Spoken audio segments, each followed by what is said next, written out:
A great mac and cheese is phenomenal, but a seafood mac and cheese is it. And I'm going to show you how to make one that your whole family will love. And starting up, I'm having my meat sizzle here in my enamel cast iron pan. I have 1 pound of shrimp, some chopped up lobster tails right here. My macaroni shells are boiling al dente, getting ready to go in the baking dish. And later I'm going to add in some lump crab, but you use whatever seafood you like. Once my meats are done, I start the base with a heavy cream and then a can of evaporated milk. Afterwards, I'm going to go in with my seasonings, and here I have Old Bay, paprika, onion powder, and garlic salt. And you're just simply going to blend those together, make sure that they get fully immersed in that base so that the seasonings are everywhere and you taste it really well. Afterwards, we're going to have some pats of butter added, and the butter melted down to those seasonings are just going to make it absolutely tasty, really delicious, and just really sing all the way throughout your base.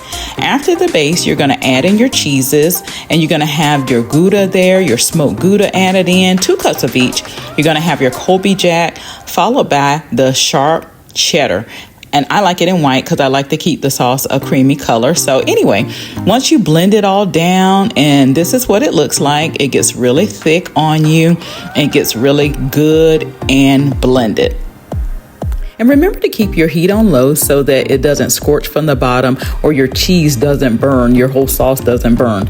Next, you're going to add in your macaroni shells, and you're going to stir those in really good to make sure that the cheese also gets in between the shells and gets all the way throughout your mixture.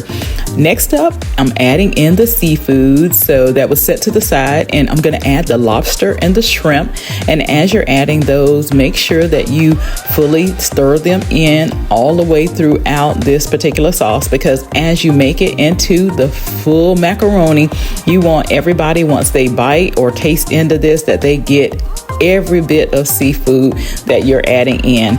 Lastly, I add in my lump crab, and again, you can use whatever seafood you like, but I use this. In the crab, I don't stir in as hard as I did the shrimp and the lobster because I don't want it to break up too much, but I do want it to be everywhere, so I just make sure I mix it and that it's incorporated throughout the top of this dish everywhere so that you taste it as well. And this is what you get when it's all fully blended. I added in some paprika as well, give it a little color, and made some little side ones there, one even without the meat, because you know it's always somebody who's like, I love this but I don't want the meat, so include me too. I got you, girl.